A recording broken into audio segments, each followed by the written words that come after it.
choisi Jésus pour guider ma vie. Mon bien-aimé Jésus, il est à moi, je suis à lui. J'ai choisi Jésus pour guider ma vie. Mon bien-aimé Jésus, il est à moi, je suis à lui. J'ai choisi Jésus pour guider ma vie. Mon bien-aimé Jésus, il est à moi, je suis à lui. J'ai choisi Jésus. Gloire à Dieu. Nous nous retrouvons encore là pour partager la parole de Dieu. Et nous commençons par lire dans 1 Timothée 12. 1 Timothée, chapitre 1er, à partir du verset 12. 1 Timothée, chapitre 1er, à partir du verset 12.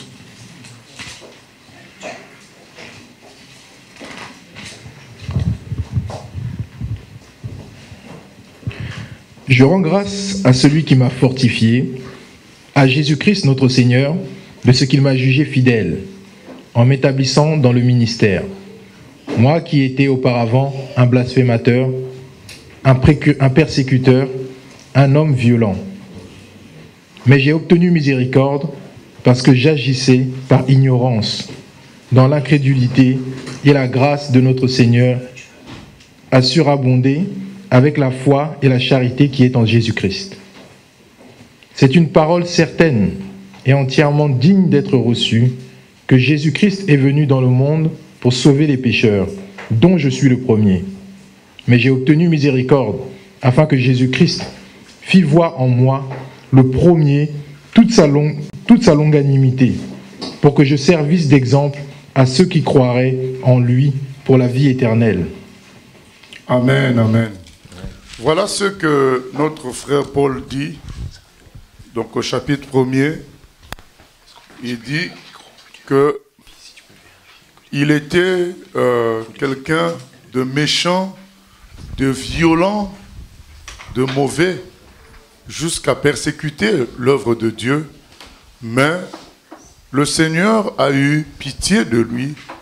Il a eu pitié de lui et il dit que tout cela, c'est pour c'était pour qu'il soit un exemple pour tout humain sur la terre. C'est-à-dire que à partir de Paul, en voyant que Dieu sauve Paul, chaque humain doit se dire, mais moi aussi, je peux être sauvé. Parce que Paul dit, le verset 15, le verset principal d'aujourd'hui, c'est une chose certaine et digne, c'est une parole certaine et digne d'être reçue, que Jésus-Christ est venu sauver les pécheurs. Jésus-Christ est venu sauver les pécheurs, dont je suis le premier.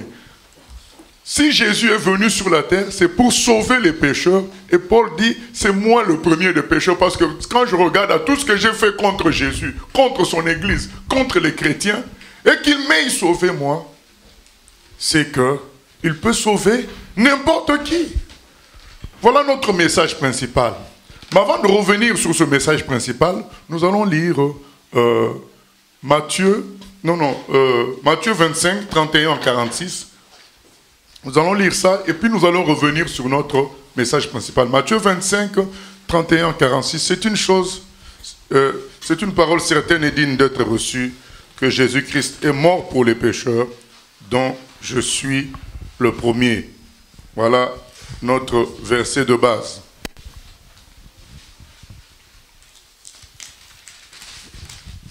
Nous lisons Matthieu 25, 31 à 46.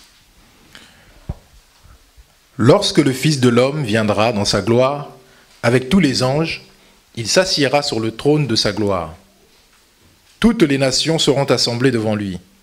Il séparera les uns d'avec les autres, comme le berger sépare les brebis d'avec les boucs. Et il mettra les brebis à sa droite et les boucs à sa gauche. Alors le roi dira à ceux qui seront à sa droite, « Venez, vous qui êtes bénis de mon Père, prenez possession du royaume qui vous a été préparé dès la fondation du monde.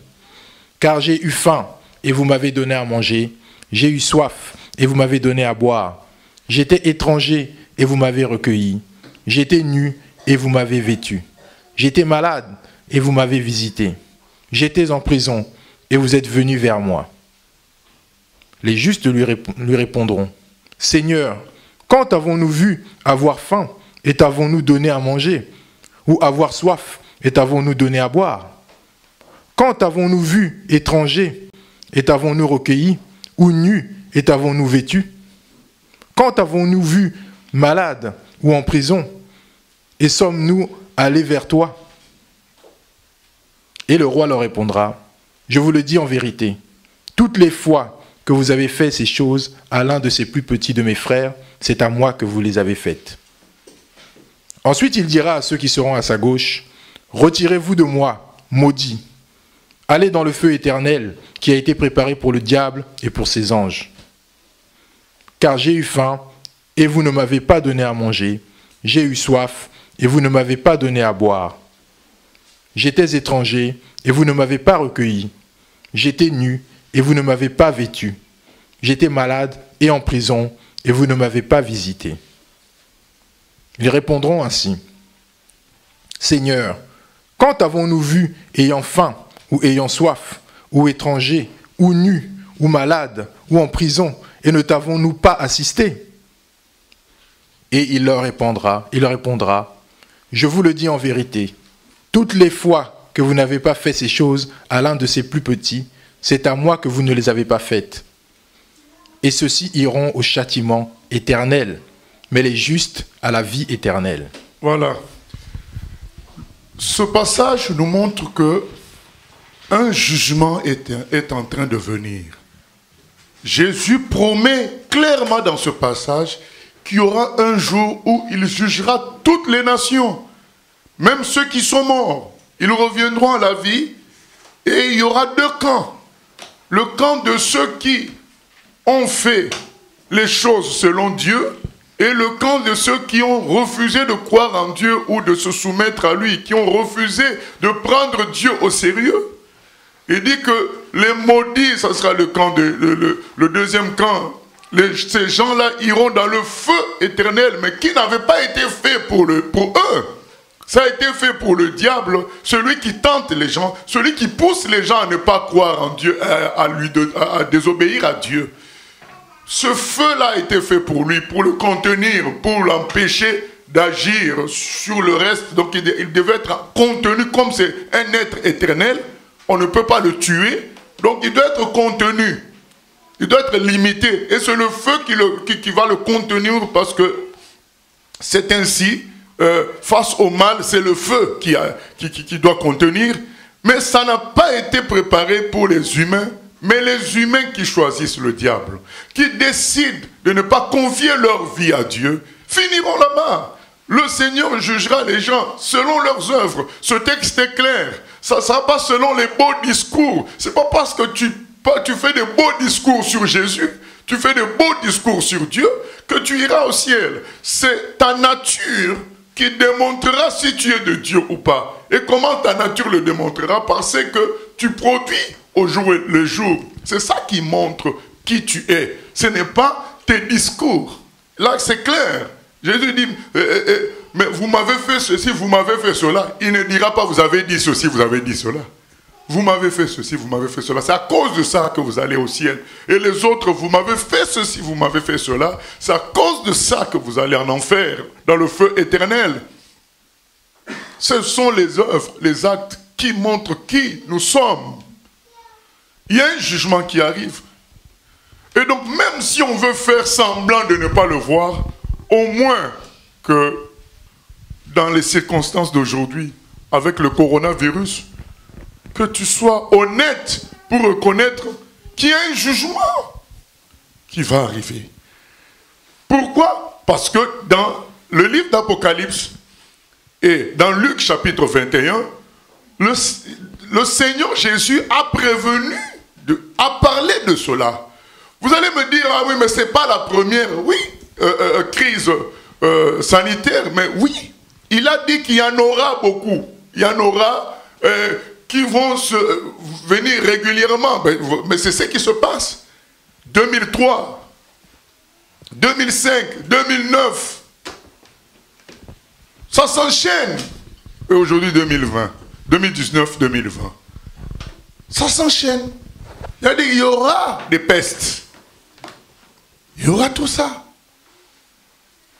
Et quand vous voyez que toute l'humanité est touchée, vous comprenez que là, ça ne ressort plus d'un accident. Ce n'est pas de l'ordre de l'accident. C'est de l'ordre du jugement. C'est un avant-goût. Et Jésus a prévenu, quand vous verrez ces choses-là, sachez que je suis à la porte. Je reviens. Mais même si ça ne sera pas la fin déjà, mais au moins ça annonce la fin. Il dit, vous êtes capable de voir le ciel, comprendre ce qui annonce la pluie, mais comprenez aussi ce qui annonce le jugement. Cette maladie, au moins que ça nous réveille, pour nous dire, le jugement se fera. Maintenant, si le jugement se fera, où irai-je? C'est ça la question logique, la question intelligente. Il y a un jugement qui arrive. Moi, j'irai où? Il ne suffit pas de dire de belles paroles sur Jésus ou sur la Bible. Comme nous venons de lire dans Matthieu 25, c'est ta nature qui t'amènera quelque part. Soit tu es de la nature de Dieu, soit tu es de la nature du diable. C'est ça qui t'amènera quelque part. Ce n'est pas les beaux discours.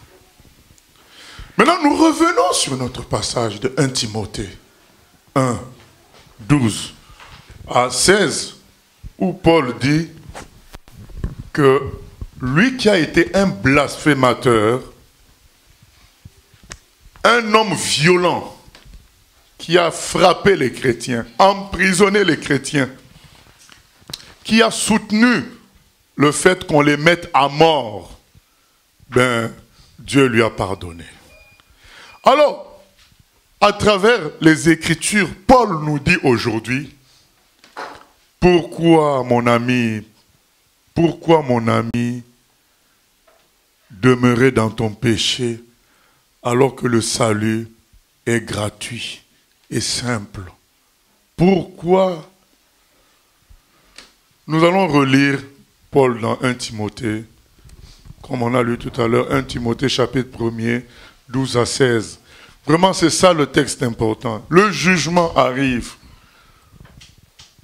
Que le péché ne te trompe pas pour te dire tu ne peux pas te débarrasser du péché, ou bien pour te faire croire que le péché donne de bons résultats. C'est faux.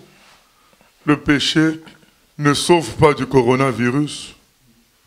On voit des hommes forts, des basketteurs, des riches, des acteurs de cinéma, des politiciens, bien placés, des ministres, des femmes de premiers ministres, attraper cela. Que le péché ne te trompe pas pour te dire, mais tu ne peux pas, c'est trop tard, c'est faux. Il est écrit dans la parole de Dieu, là où le péché a abondé, la grâce de Dieu a surabondé. C'est ce que notre frère Paul veut nous dire dans 1 Timothée 1, 12 à 16 que nous allons lire. Je rends grâce à celui qui m'a fortifié, à Jésus-Christ notre Seigneur, de ce qui m'a jugé fidèle en m'établissant dans le ministère. Moi, qui étais auparavant un blasphémateur, un persécuteur, un homme violent. Mais j'ai obtenu miséricorde parce que j'agissais par ignorance dans l'incrédulité, et la grâce de notre Seigneur a surabondé avec la foi et la charité qui est en Jésus-Christ. C'est une parole certaine et entièrement digne d'être reçue, que Jésus-Christ est venu dans le monde pour sauver les pécheurs, dont je suis le premier. Mais j'ai obtenu miséricorde, afin que Jésus-Christ fît voir en moi, le premier, toute sa longanimité, pour que je servisse d'exemple à ceux qui croiraient en lui pour la vie éternelle. Amen. Pour que je servisse d'exemple, afin qu'en moi, Jésus-Christ fasse voir toute sa longanimité, c'est-à-dire que sa capacité à nous aider à nous sauver dans la longueur, dans le temps, même si tu as fait le mal pendant des années, il est patient quand même pour te sauver, si tu le veux. Il y a un monsieur qui a été sauvé quelques minutes avant sa mort, à la croix. Il était à côté de Jésus. Il a dit, Jésus, souviens-toi de moi quand tu reviendras dans ton règne. Jésus dit, aujourd'hui tu seras avec moi au paradis. Donc Jésus a la longanimité suffisante pour attendre, pour travailler jusqu'à te sauver. Et aujourd'hui, il te parle. Il te dit, ne reste pas dans le péché. Les temps sont durs. N'importe qui peut mourir. Que les exemples que nous voyons à la télé nous parlent pour écouter. Alors, est-ce que je suis en train de dire qu'il faut se laisser sauver par la peur? Non, la peur ne te transformera pas. Comme on a lu dans Matthieu 25, c'est ta nature qui t'amènera au ciel ou pas. C'est pas la peur. On peut toujours dire Jésus par peur. C'est pas ça qui compte. Ça qui compte, c'est la prise de conscience de la déchéance du péché. La prise de conscience de la déchéance de l'homme. Se dire, mais c'est vrai finalement, l'homme c'est quoi? Le monsieur qui a été sauvé quelques minutes, il n'a pas été sauvé juste par sa déclaration. Mais dans sa déclaration, il confessait le fait qu'il a été bandit, il a été méchant, et ça n'a rien produit. Ça n'a produit que la mort. Finalement, il préfère le domaine de l'amour et de la bonté en Jésus qui va lui donner la vie éternelle. C'est ce qu'il a confessé. Donc il a choisi la vie. On n'est pas en train de dire que par peur du virus, que tu te mettes en règle. Non. Tu dois comprendre par le virus, par la maladie, que la parole de Dieu est la vérité. Ce que la parole de Dieu a dit, ce que la parole de Dieu a prédit, s'accomplit. Donc tout le reste est vrai. L'enfer existe. Le feu éternel existe. Tout le reste est vrai. Le salaire du péché, c'est vraiment la mort. Regardons ce que les manipulations biologiques entraînent, ce que le comportement des humains produit.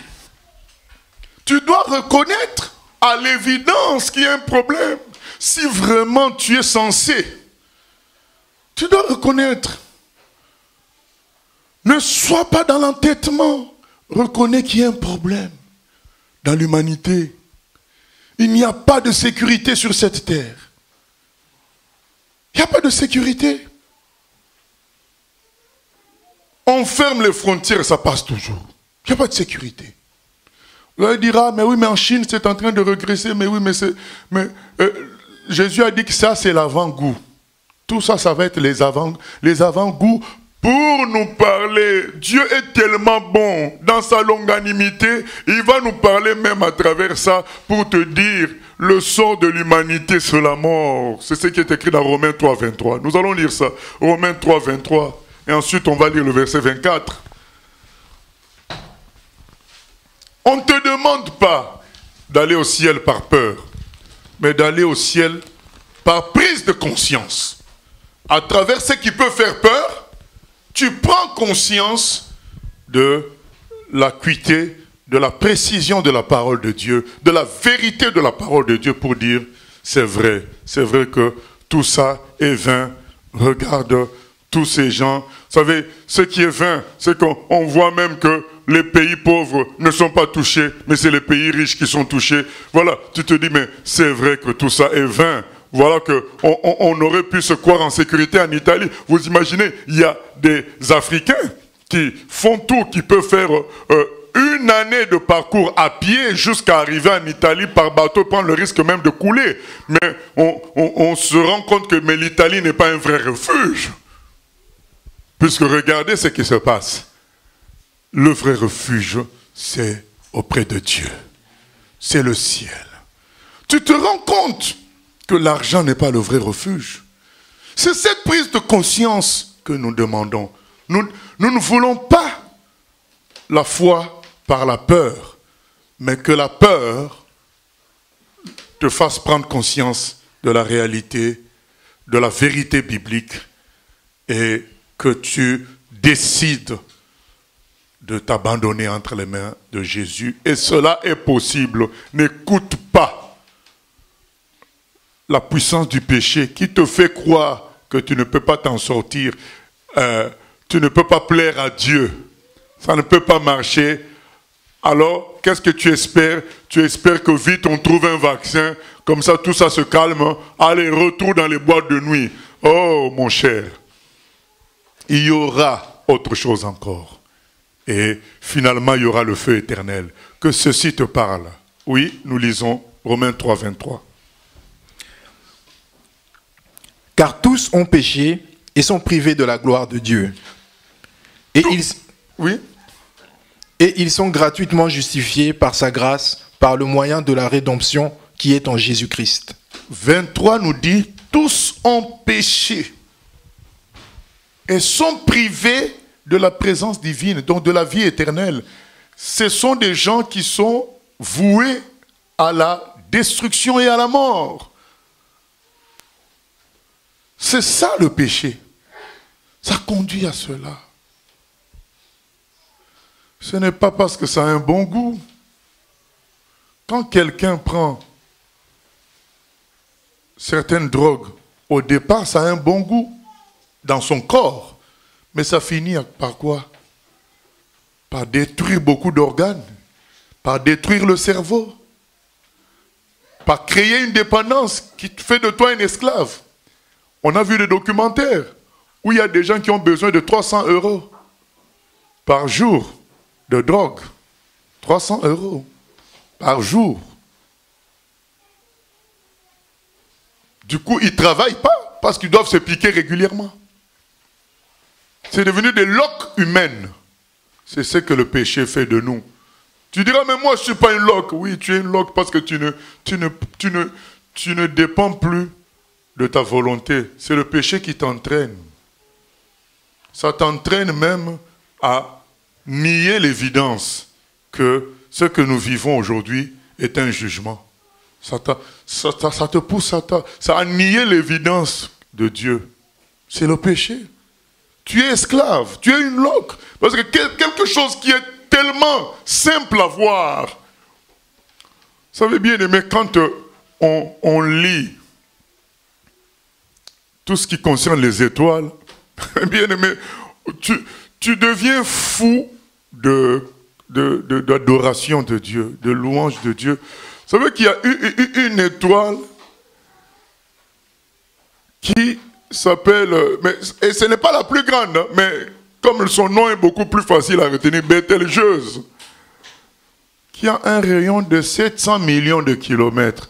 Est-ce que vous réfléchissez? 700 millions de kilomètres de rayon. Donc ça veut dire, notre soleil, ce n'est que 1, quelque chose.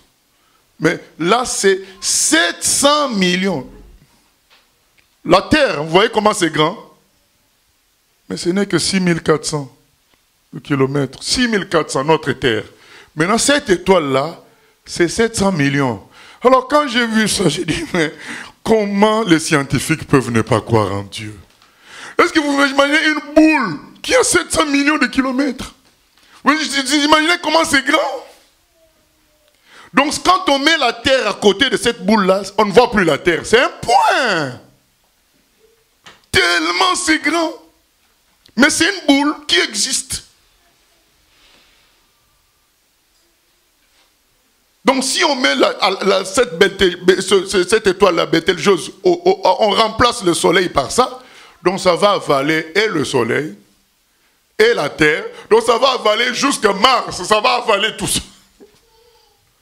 Tout ça, c'est que l'étoile elle-même. Rendez-vous compte de tout ça. C'est terrible. Combien c'est grand.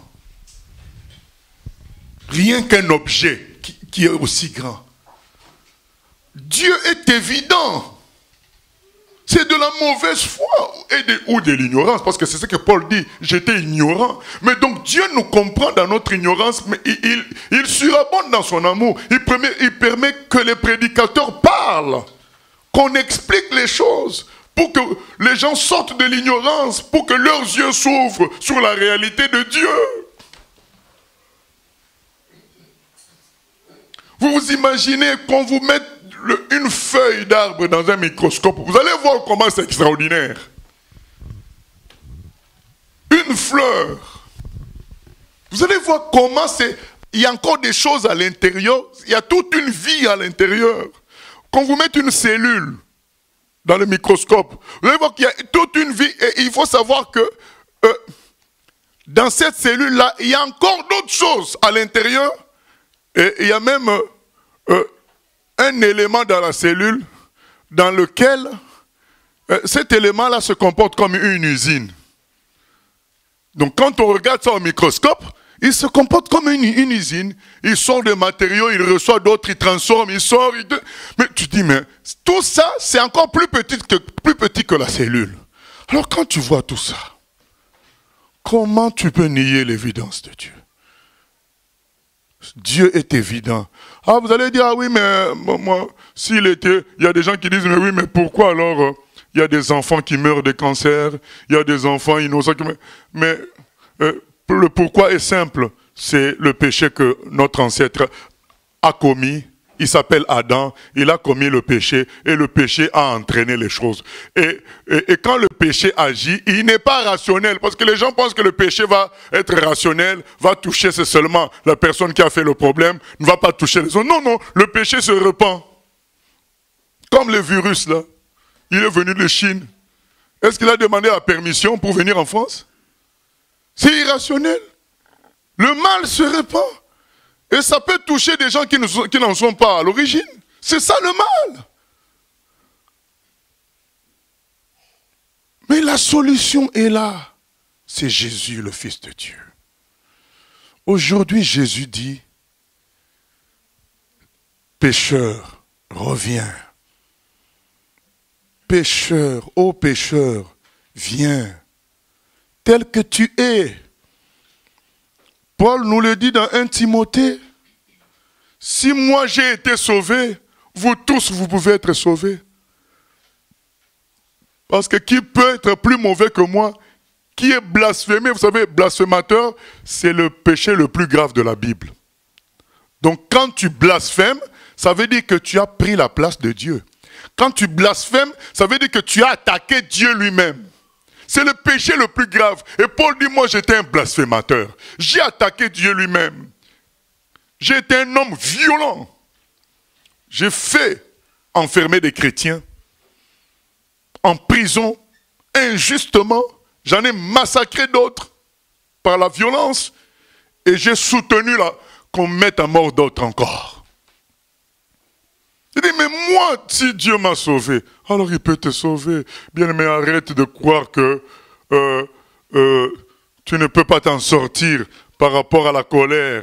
Arrête de croire que tu ne peux pas t'en sortir par rapport à la pornographie. Arrête de croire que tu ne peux pas t'en sortir par rapport au plaisir de vêtements. Arrête de croire, tu peux t'en sortir par rapport à tout ça parce que Jésus-Christ nous sauve. Il est venu sauver, c'est-à-dire que sauver ça veut dire je te prends, je m'occupe de toi, je te soigne et je fais de toi quelqu'un de nouveau. C'est ce que Jésus est venu faire. Il n'est pas venu comme un examinateur de brevet ou de baccalauréat pour voir tes connaissances, pour voir tes capacités. Non, il te dit, je sais que tu es pécheur.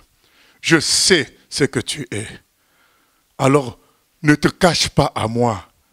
Avoue qui tu es et moi je te sauve. Maintenant, beaucoup de gens viennent à Jésus, ils ne veulent pas dire ce qu'ils sont. Ils veulent prouver qu'ils sont bons. Non, Paul dit, mais non, s'il m'a sauvé moi le mauvais, il peut sauver n'importe quel mauvais. N'essaye pas de te cacher, n'essaye pas de venir montrer une image qui n'est pas la réalité, parce que tu penses que Dieu est un examinateur. Ce n'est pas un examinateur. Il vient sauver. Nous lisons ça dans Jean 3, 16 à 18. Jean 3, 16 à 18. Autant, bien aimé, il y aura le jugement, Mais autant, nous sommes dans un temps où il faut se sauver gratuitement, facilement. Le jugement sera très dur. Mais la grâce est aussi excellente. La grâce est aussi très facile. Donc c'est la même chose. Le jugement sera dur. Mais aujourd'hui, nous sommes en temps de grâce. Il faut saisir et venir au Seigneur. Vous les jeunes qui avez 12 ans, 13 ans, 14 ans, saisissez le temps de grâce. Tu n'auras pas toujours une église où aller. Vous avez appris que les regroupements de plus de 100 personnes sont interdits. Donc il n'y aura pas toujours un endroit où tu vas, tu écoutes la parole. Il y aura des conditions où tu n'auras plus ça. Amos 8:11 nous prévient que dans les temps à venir, il y aura une famine de la parole de Dieu. Les gens chercheront la parole, ils ne trouveront pas. Ils auront un souvenir vague. Mais où est la vraie parole? Ils ne trouveront pas. Donc quand nous avons la grâce d'écouter la parole, saisissons. N'écoute pas la voix qui te dit que tu n'es pas sauvable. Tu aimes trop le péché, tu aimes trop le monde. Mais si tu aimes trop le monde, tu aimes trop le péché, ben Jésus-Christ a avalé tout ça, a digéré tout ça à la croix. Et il peut te donner une nouvelle nature. Fais confiance en lui. Viens, ne continue pas dans le péché. Aujourd'hui, quand tu vas sortir de ce message, donne-toi à Jésus. Ne continue pas. Si tu es dans un état de péché, c'est le jour du salut. Nous lisons Jean 3:16 à 18. Car Dieu a tant aimé le monde qu'il a donné son Fils unique, afin que quiconque croit en lui ne périsse point, mais qu'il ait la vie éternelle. Dieu, en effet, n'a pas envoyé son Fils dans le monde pour qu'il juge le monde, mais pour que le monde soit sauvé par lui. Celui qui croit en lui n'est point jugé, mais celui qui ne croit pas est déjà jugé, parce qu'il n'a pas cru au nom du Fils unique de Dieu. Pourquoi tu seras jugé? Parce que tu n'as pas confié ta vie au Fils unique de Dieu. C'est lui qui sauve. Dieu a tant aimé les hommes qu'il a donné son Fils. Et à la croix, son Fils a pris tous nos péchés. Et il a été condamné, il a été maltraité, injurié. On lui a craché dessus, on lui a mis une couronne d'épines. En cela, il était en train de payer pour nos péchés. Et il a été crucifié à la croix. Donc pourquoi toi tu veux porter quelque chose que Jésus a déjà porté pour toi à la croix? Et la voix du diable te dit, oh, toi t'aimes trop telle chose, t'aimes trop telle chose. Mais il faut répondre à cette voix. Il est écrit dans Marc 9:23. Tout est possible à celui qui croit. Moi, je crois en Jésus et je peux vivre autre chose avec Jésus. Jésus à la croix, il a crié dans Jean 19:30, tout est accompli. Il peut changer radicalement notre vie. Radicalement. Il ne faut plus continuer dans le péché. Ne prends plus l'excuse comme quoi le péché te dépasse. C'est faux. L'apôtre Paul dit, je suis le plus grand des pécheurs. Et Jésus m'a sauvé pour vous donner à tous un exemple, comme quoi il peut sauver n'importe qui. C'est pourquoi il m'a sauvé. Voilà, l'apôtre Paul dit, ce n'est pas parce que lui il était bon. Il n'était pas bon, il était mauvais, violent. Le plus grand péché, blasphémateur. Il dit, mais Jésus m'a sauvé pour montrer à tous les humains qu'il peut sauver n'importe qui. Alors qu'il peut sauver n'importe qui, pourquoi tu ne saisis pas ça? Et tu préfères écouter la voix qui t'amène à la mort, qui te dit tu ne peux pas t'en sortir, même si tu crois aujourd'hui, même si tu te fais baptiser. Ne sais-tu pas que tu vas retomber toujours plus tard? Tu n'as pas vu tel pasteur, il est tombé. Tu n'as pas vu tel chrétien. Il parlait de Dieu, non? Maintenant, il est où? Il est devenu un DJ, non? Est-ce que toi, tu tiendras? Il faut dire, ce n'est plus moi qui vivra en moi, c'est Christ qui vivra en moi. C'est Jésus qui me tiendra. moi je ne tiendrai pas, c'est Jésus qui me tiendra. Amen. Un salut que Paul qualifie de grand. Il dit comment des gens ratent un salut si grand. C'est-à-dire c'est Jésus qui va te tenir. Bien-aimés, que les événements d'aujourd'hui nous amènent à une prise de conscience de l'échec humain pour venir à celui qui a remporté la bataille de la maladie, du péché, qu'il a remporté à la croix, et le troisième jour il est ressuscité. Il a même remporté la bataille de la mort. Le troisième jour il est ressuscité. C'est celui-là qui nous invite. Il dit, Matthieu 11, 28 à 30, qu'est-ce qu'il dit? Il nous invite. Il nous invite. Dieu a tant aimé les hommes qu'il a donné son Fils unique. Il n'est pas venu condamner dans un premier temps, mais un jour il viendra condamner en tant que juge. Et le coronavirus nous prévient qu'un jour il viendra condamner, mais aujourd'hui il n'est pas venu condamner, aujourd'hui il est venu sauver. Pourquoi ne pas saisir ça? Pourquoi tenter Dieu? Pourquoi penser que tu as encore quelques années? Tu ne sais pas. Beaucoup sont morts aujourd'hui, ils ne savaient pas qu'ils avaient encore quelques années, et que c'était fini pour eux, ils ne savaient pas. Et il y a même des gens qui sont morts alors qu'ils venaient de prier. Hein. J'ai lu hier, il y a un Suisse de 54 ans qui est mort parce qu'il avait assisté à un jeûne de prière avec des chrétiens. Il a été contaminé là-bas. Et il est mort aujourd'hui. Il ne savait pas.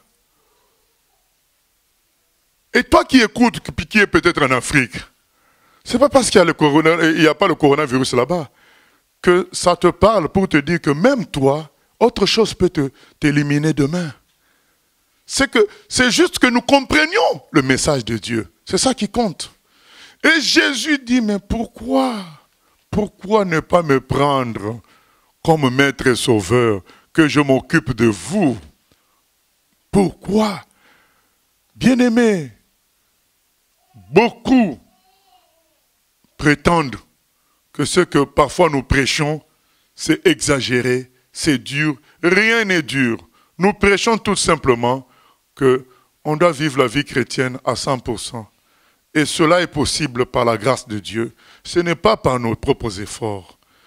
C'est ta nature qui t'amènera au ciel. C'est Jésus en toi à 100% qui t'amène au ciel. Ce n'est pas à moitié. Et aujourd'hui, si tu as l'impression que ta foi est chancelante, tu as l'impression que le péché commence à remonter dans ta vie alors que tu étais déjà baptisé.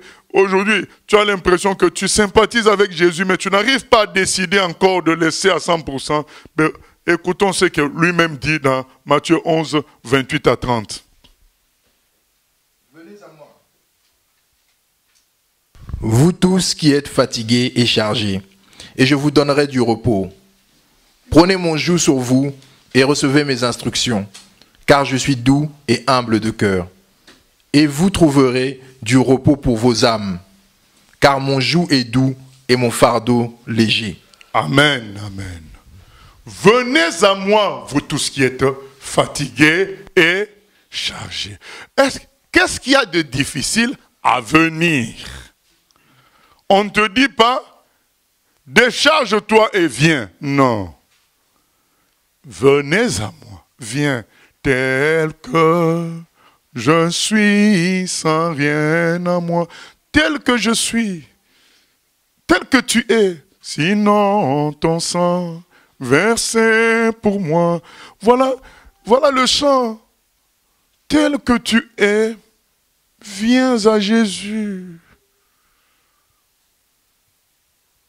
Tu veux quoi? Qui est la guerre pour que tu viennes? Pourquoi vivre dans l'incertitude, loin de Dieu? Tu veux quoi? Tu te rends compte qu'un corps jeune, sportif, n'est pas une assurance, parce que Rudy Gobert, le basketteur, il a eu le virus. Tu t'en rends compte? Pourquoi ne pas te mettre en sécurité auprès de Dieu, sous ses ailes? Si je suis Jésus, pendant toute l'éternité, Rien ne m'atteindra étant sous ses ailes. Sous ses ailes. C'est ce que le Seigneur te demande.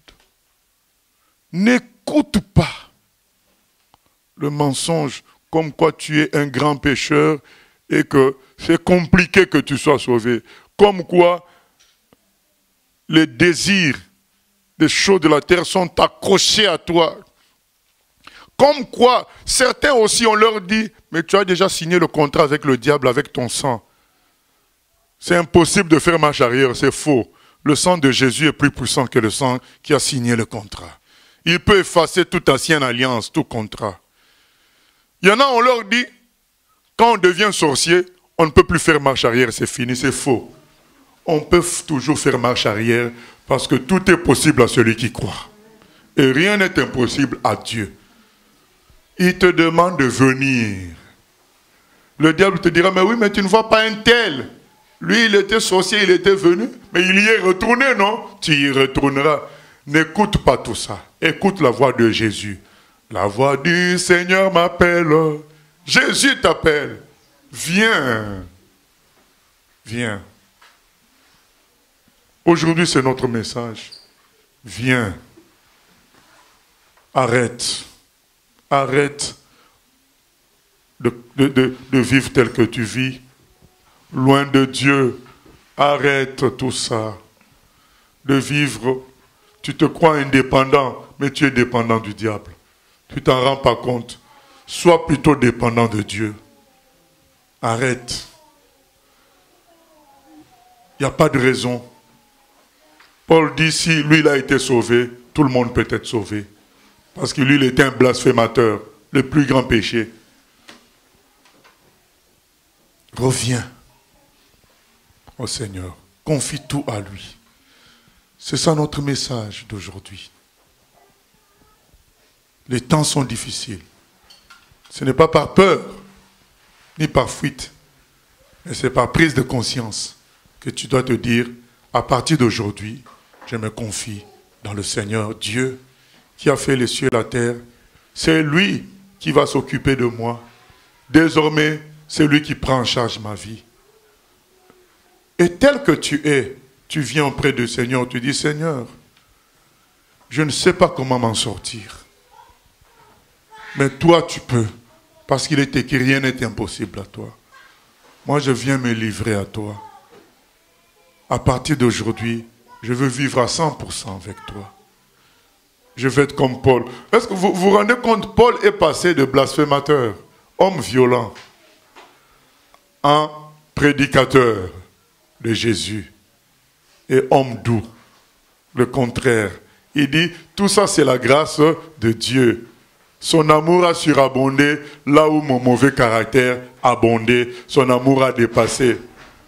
Son amour a surabondé là où mon amour pour les choses de la terre était fort. L'amour de Jésus a surabondé, de sorte que je n'ai plus goût que dans ce qui est lié à Jésus. Bien-aimés, repentons-nous de nos péchés et revenons à Jésus à 100%. Seule une vie à 100% tiendra face aux événements qui s'apprêtent à s'abattre sur la terre. Seule une vie à 100%. Et ce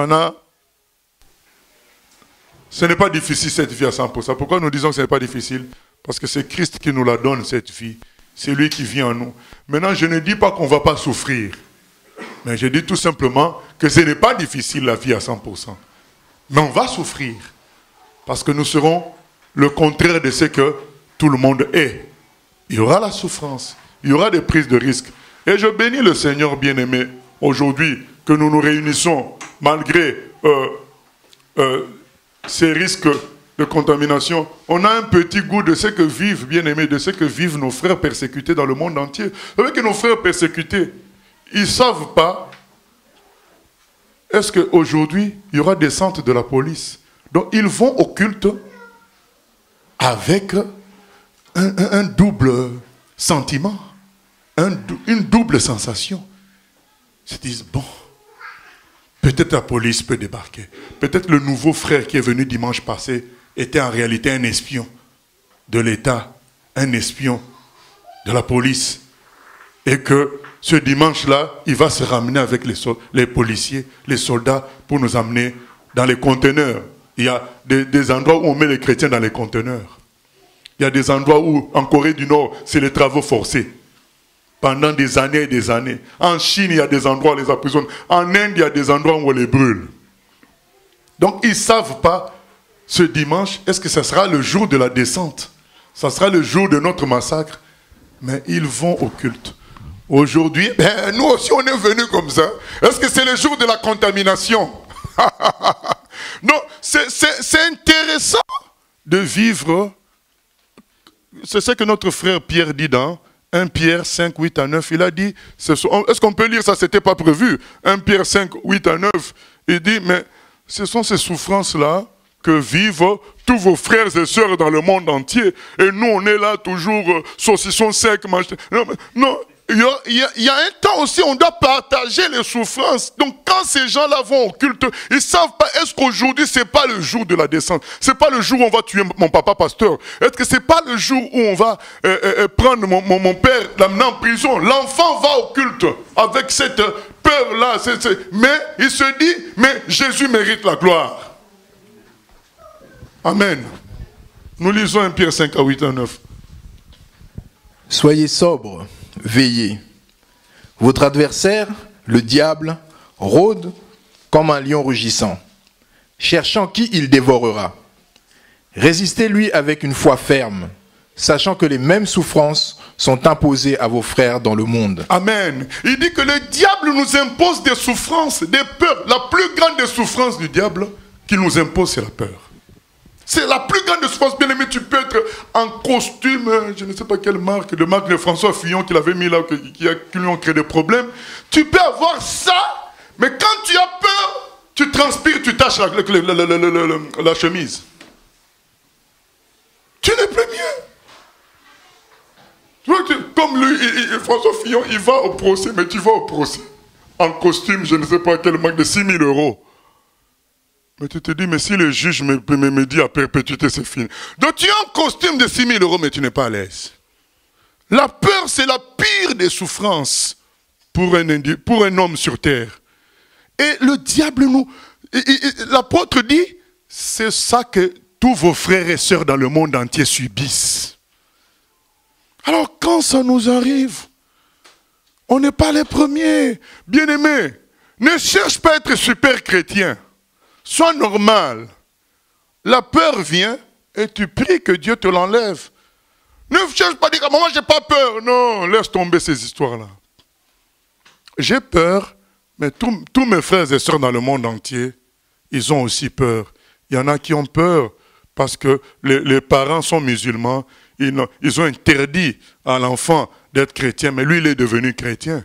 Et donc, du coup, il va dans la peur. Même s'il va louer son Dieu, il y a une certaine peur. Mais il prie que Dieu l'enlève. Et quand Dieu enlève la peur, il est heureux.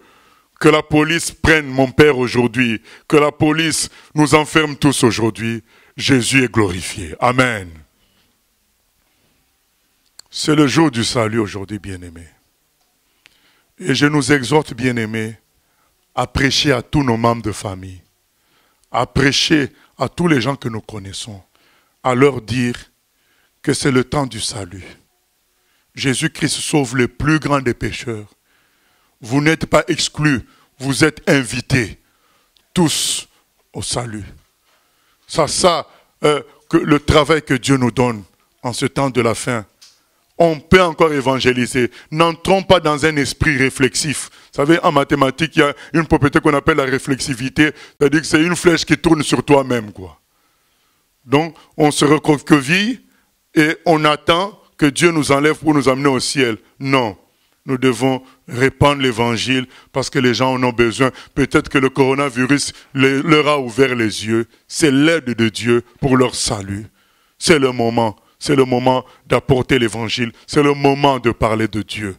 C'est le moment, non pas que les gens soient sauvés par peur comme on l'a dit, mais parce qu'ils ont pris conscience que le péché entraîne la mort. Ils ont pris conscience qu'il n'y a pas de salut sur la terre. Le salut ne se trouve qu'en Dieu. Voilà l'appel que Dieu nous fait aujourd'hui. Si tu es là au milieu de nous, tu veux te donner. Tu as compris que tout ça, tout ce que la terre propose, c'est de la déchéance, tôt ou tard. Où est Michael Jackson? Où est Mohamed Ali? Où sont tous ces gens-là? Ils ont connu la déchéance physique, financière. Michael Jackson est mort endetté. Quelqu'un qui était milliardaire, il est mort endetté. Il est mort dans une maison de location. Mohamed Ali. Il y a même des grands, des gens comme Joe Louis qui est mort portier d'un cinéma alors qu'il était champion du monde de boxe. Portier d'un cinéma. Tout ça, c'est rien. Ta beauté, c'est rien. L'argent, c'est rien tout ça. Beaucoup qui sont morts là aujourd'hui ont laissé de belles maisons. Ont laissé de vraies sécurités. Matériellement parlant. La jeunesse, c'est rien. Ça passe très très vite. Très très vite. 2 Corinthiens 6, 1 à 2 nous dit: aujourd'hui c'est le jour du salut. Quand vous entendez sa voix, n'endurcissez pas vos cœurs. Voilà, nous allons faire la prière. Je ne vais inviter personne à venir devant, mais là où tu es, c'est, si tu es convaincu que c'est ton jour, tu vas faire la prière comme moi, en disant: Seigneur Jésus, aujourd'hui, je viens me livrer à toi. Je suis fatigué de vivre selon ma volonté. Je suis fatigué de vivre loin de toi. Je ne veux pas vivre comme un homme sans Dieu, sans protecteur, tout seul face aux réalités de ce monde, aux menaces de ce monde. Je ne veux pas vivre de mes raisonnements et de mes peurs, mais je me confie en toi. Prends ma vie à partir d'aujourd'hui. Entre dans ma vie à partir d'aujourd'hui et prends le contrôle de ma vie à 100%, Jésus. Voilà ma prière. Alléluia. Merci Seigneur d'agir. Jésus est mon sauveur. Je bénirai le Seigneur. Jésus est mon sauveur. Je bénirai le Seigneur. Il est le roi des rois. Il est le grand roi. Il est le roi des rois. Il est le grand roi. Jésus est mon sauveur. Je bénirai le Seigneur. Je bénis le Seigneur. Jésus est mon sauveur. Je bénirai le Seigneur. Il est le roi des rois. Il est le grand roi. Il est le roi des rois. Il est le grand roi. Jésus est mon sauveur. Je bénirai le Seigneur.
c'est toi qui pilotes tout, Seigneur.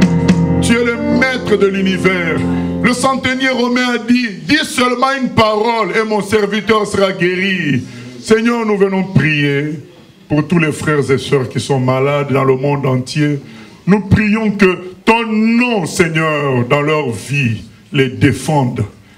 Que ton nom, Jésus, écrase le nom de ce virus dans leur corps. Car il est dit dans ta parole que ton nom a été placé au-dessus de tout nom, Seigneur Jésus, au-dessus de tout nom. Tous nos frères et sœurs dont on se moque parce qu'ils ont attrapé la maladie, Seigneur. Seigneur, défends ton nom dans leur vie, Seigneur. Manifeste-toi. Nous venons prier pour ceux qui sont éprouvés, qui ont connu, Seigneur, la mort d'un parent. Nous prions pour la famille de notre bien-aimé qui est mort, Jean-Marc, Seigneur. Nous prions pour sa famille. Seigneur, qu'il soit consolé pour tout le travail que notre frère a fait dans ton royaume. Qu'il soit consolé par cela et que ceux qui sont vivants dans sa famille suivent son exemple de détermination dans le service pour toi. Seigneur, nous venons prier pour tous les chrétiens qui ont connu des morts dans leurs églises, Seigneur. Nous prions, Seigneur, qu'ils se consolent en sachant que ce n'est pas la chair et le sang, ce n'est pas la mort par la chair que nous devons craindre.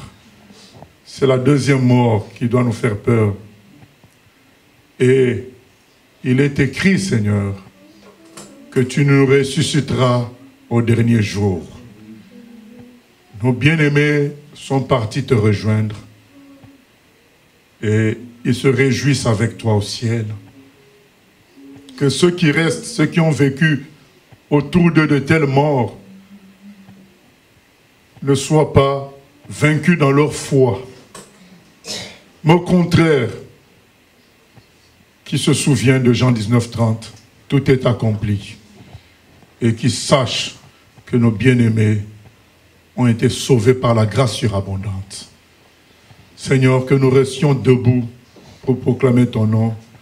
Nous en profitons, Seigneur, aussi, pour prier pour notre pays, la France. Seigneur, nous aimons ce pays et nous voulons voir ta victoire dans ce pays. Nous prions pour le président Macron, que tu le diriges dans la gestion de cette crise, que tu diriges les autres dirigeants dans la gestion de cette crise.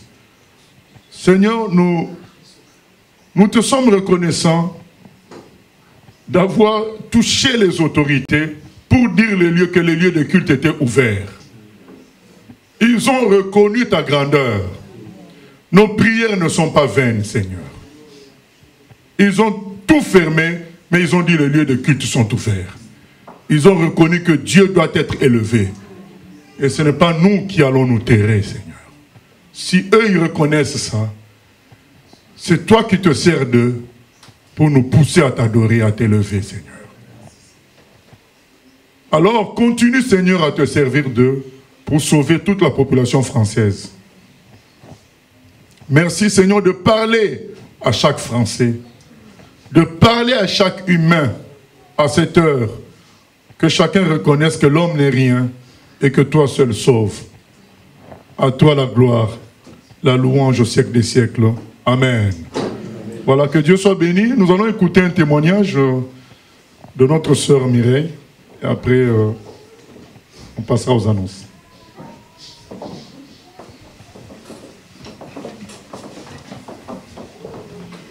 Bonjour à tous, bien-aimés, vous qui nous suivez au loin et ceux que je n'ai pas vus aujourd'hui au milieu de nous. Voilà, je voulais vous donner mon témoignage pour la gloire de Dieu, évidemment. Et puis, parce que ce que dit Dieu dans sa parole, c'est la vérité.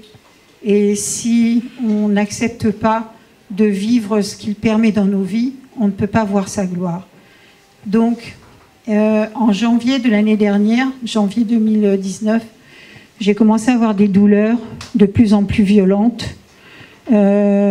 Et jusqu'au mois de mai, où l'on a découvert, le chirurgien gynécologue a découvert que j'avais un cancer du col de l'utérus et ça touchait à d'autres organes à côté.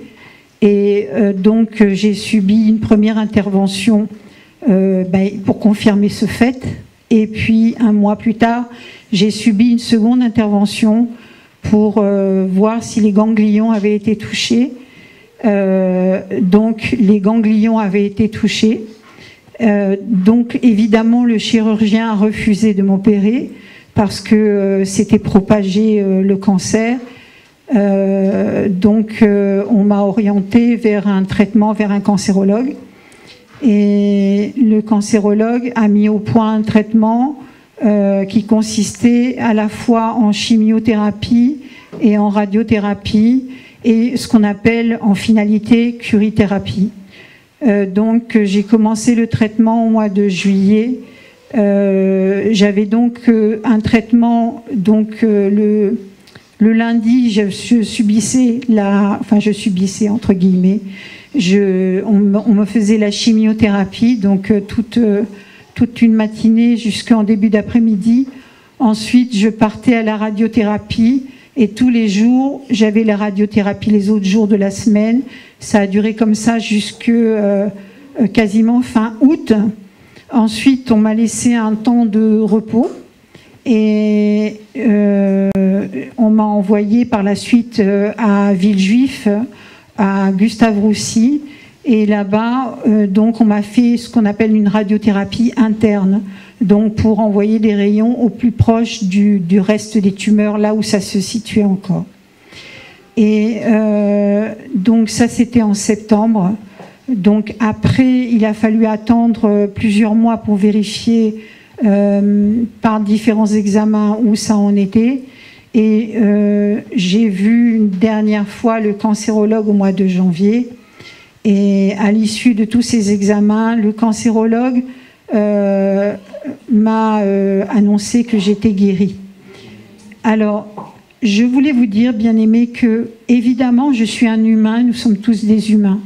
Lorsqu'on m'a annoncé, que le chirurgien m'a annoncé, en plus, il n'a pas annoncé forcément avec délicatesse, mais quand il m'a annoncé que j'avais un cancer du col de l'utérus et qu'il ne savait pas ce que ça allait donner les traitements, quand je suis ressortie de chez lui, je me suis retrouvée dans la voiture et évidemment j'ai pleuré parce que je me suis demandé ce qui me tombait sur la tête et évidemment je faisais face à la mort parce que on guérit pas tous de ce cancer-là et comme ça avait atteint les ganglions, c'était plus sérieux.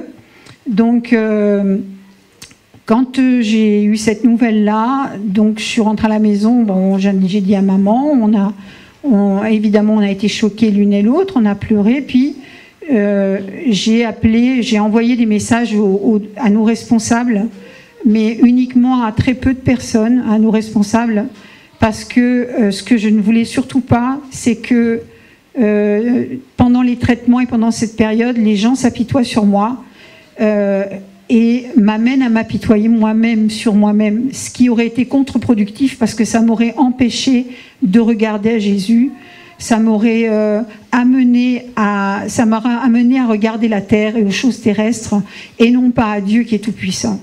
Donc j'ai confié cette information qu'à des personnes que j'estimais capables de gérer l'information et de me regarder avec les yeux de la foi et de ne pas proclamer la défaite d'aucune manière. Donc, à la suite de ça, évidemment, je me suis remise aussi devant le Seigneur parce que la première question que je me suis posée, est-ce qu'il y a quelque chose dans ma vie qui peut être une porte ouverte et permettre cette maladie? Parce que à quoi ça sert de prier pour la guérison ou de vouloir la guérison si Dieu ne peut pas bénir? Parce que voilà, c'est la première question qu'il faut se poser. Et c'est ce que j'ai fait. Et en ayant conscience tranquille, j'ai dit au Seigneur, devant cette situation, j'ai dit, Dieu, moi je t'ai donné ma vie, donc forcément, si je t'ai donné ma vie, là face à la mort, eh bien, fais ce que tu veux. Si c'est que toi tu veux que je meure, eh bien, je partirai avec toi. Mais j'ai au moins cette conviction-là, c'est que ce passage dans la mort, ce passage-là, tu m'aideras à le passer aussi. À partir du moment où j'ai abandonné tout ça entre les mains de Dieu, j'ai eu la paix. J'ai toujours eu la paix. Les gens, alors évidemment, les bien-aimés, parce que quand vous êtes à l'hôpital, vous êtes à droite, à gauche, vous êtes manipulé à droite, à gauche, comme un paquet, etc. Le personnel soignant font tout ce qu'ils peuvent, mais ils font ce qu'ils peuvent avec leurs pensées de personnel soignant. Parfois, ils oublient qu'ils ont affaire à des êtres humains. Parfois, ils sont tellement dans un mouvement. Et évidemment, ça vous amène à beaucoup d'humilité parce que vous êtes trimballé d'un côté, de l'autre. On vous fait ce qu'on veut et vous pouvez rien faire parce que ça fait partie des soins. Et donc, c'est aussi abandonner et laisser tout entre les mains de Dieu.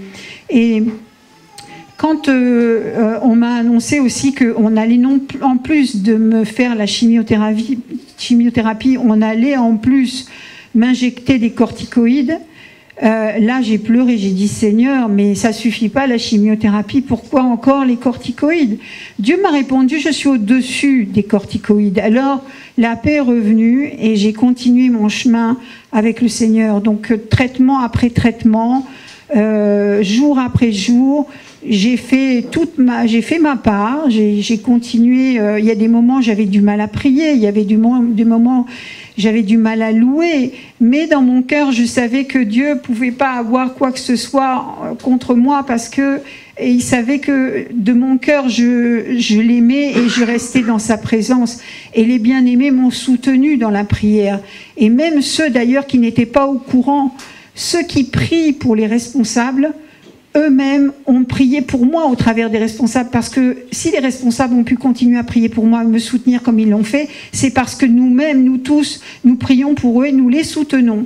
Et c'est donc, je dis merci à tous, parce que c'est une œuvre d'équipe, c'est la gloire de Dieu, c'est l'œuvre de Dieu, c'est lui qui a mis cela dans le cœur de chacun, jour après jour, la force, la persévérance, la bonne volonté. Et jour après jour, j'ai vu la grâce de Dieu, les bien-aimés qui me visitaient, ceux qui me téléphonaient, ceux qui se sont proposés pour le ménage, pour les courses. Et puis, toutes ces choses, toutes les choses qui ont été mises en œuvre, qui a été fait, et j'ai vu la présence de Dieu. Et jour après jour, j'ai avancé dans la paix. Et il y a des gens autour de moi qui étaient plus inquiets que moi face à cette situation. Mais moi, j'étais en paix parce que je savais que quoi que ce soit que Dieu veuille, c'était pour mon bien. Donc, je poursuivais mon chemin. Alors, je voulais vous dire au travers de ce témoignage, bien-aimé, c'est que là, j'ai vu la gloire de Dieu. Oui. Parce que quand tu es face à la mort et que tu ne sais pas ce que va être ton demain et que tu restes en paix malgré tout cela, malgré tout ce qu'il peut se passer autour de toi, eh bien quand tu vois ça et que tu restes dans la paix, ça c'est la gloire de Dieu. Alors je bénis Dieu pour ça, parce que ça c'est quelque chose que je veux vivre, parce que vivre le quotidien, dans le petit quotidien, ça nous amène à perdre la foi.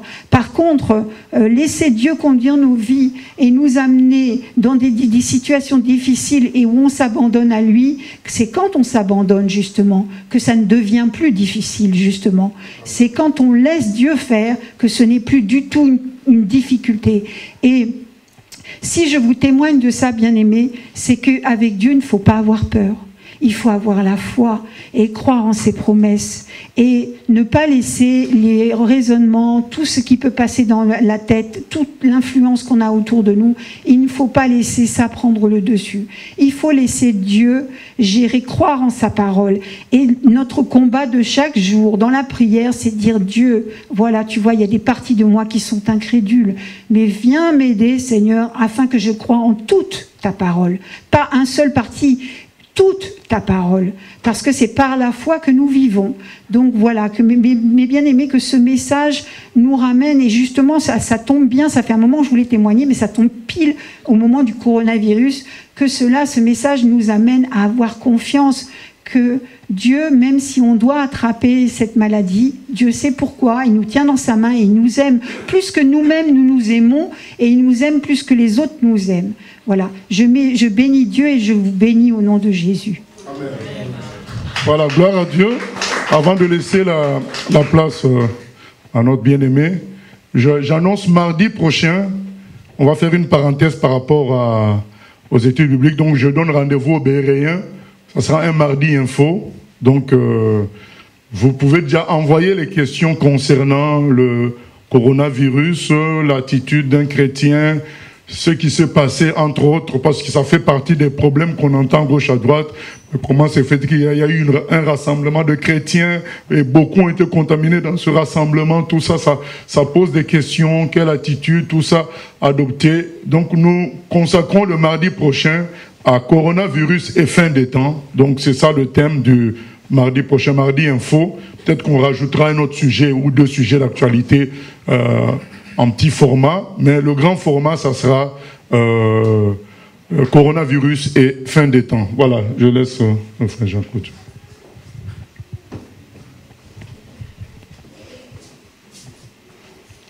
Amen, que le Seigneur soit béni pour ce message.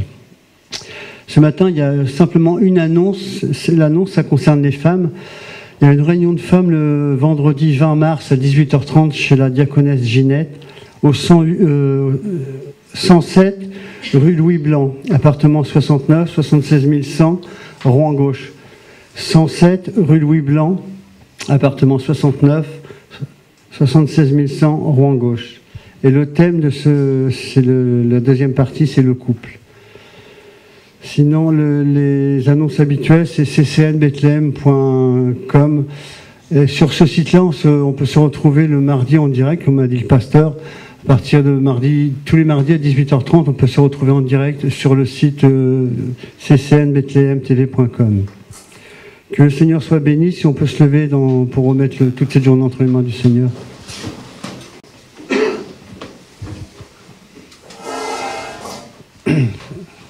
Seigneur Jésus, merci. Merci Seigneur Jésus pour ce message, Seigneur Jésus. Je crois que ce message, Seigneur Jésus, a parlé à beaucoup, Seigneur Jésus. Tous les bien-aimés qui t'ont écouté au travers d'Internet, Seigneur Jésus, merci de les toucher, Seigneur Jésus. C'est vrai, Seigneur Jésus, que tu t'es chargé de nos péchés, Seigneur Jésus. Et aujourd'hui, Seigneur Jésus, que ce message ne soit pas un message comme tous les autres messages, mais que ce message soit vraiment le message que tu as déversé, Seigneur, pour les bien-aimés qui sont dans le doute, Seigneur. Pour ceux qui sont encore dans le péché, Seigneur Jésus. Merci vraiment de les toucher, Seigneur Jésus. Que ce message vraiment puisse toucher au plus profond de notre cœur, Seigneur. Je bénis ton nom, Seigneur Jésus, pour ce que tu vas faire, Seigneur Jésus. Je remets aussi, Seigneur Jésus, vraiment le reste de cette journée, Seigneur Jésus. Tu bénis les bien-aimés qui vont aller à Paris, Seigneur Jésus. Tu dis, Seigneur Jésus, que tu gardes le départ et l'arrivée, Seigneur Jésus. Tu gardes le départ et l'arrivée de nos bien-aimés qui vont aller à Paris et revenir, Seigneur Jésus. Merci, Seigneur, aussi pour la communion fraternelle que nous allons avoir ce midi, Seigneur Jésus. Tu bénis, Seigneur Jésus, les mains qui ont préparé. Tu bénis aussi tous ces aliments, Seigneur Jésus. Je loue ton saint nom aussi pour cette semaine, Seigneur Jésus. Que cette semaine, Seigneur Jésus, soit une semaine comme une autre, Seigneur Jésus.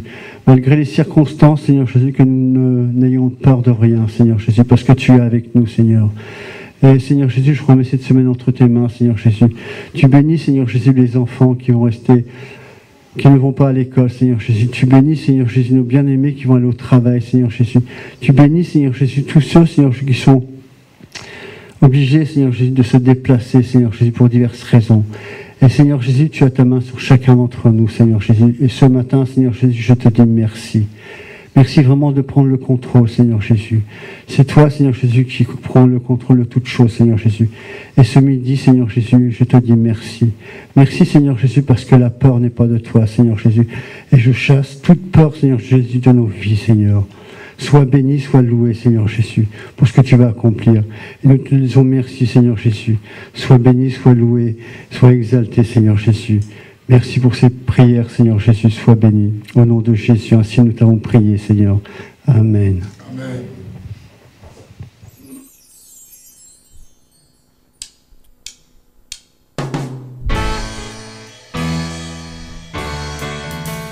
J'ai choisi Jésus pour guider ma vie.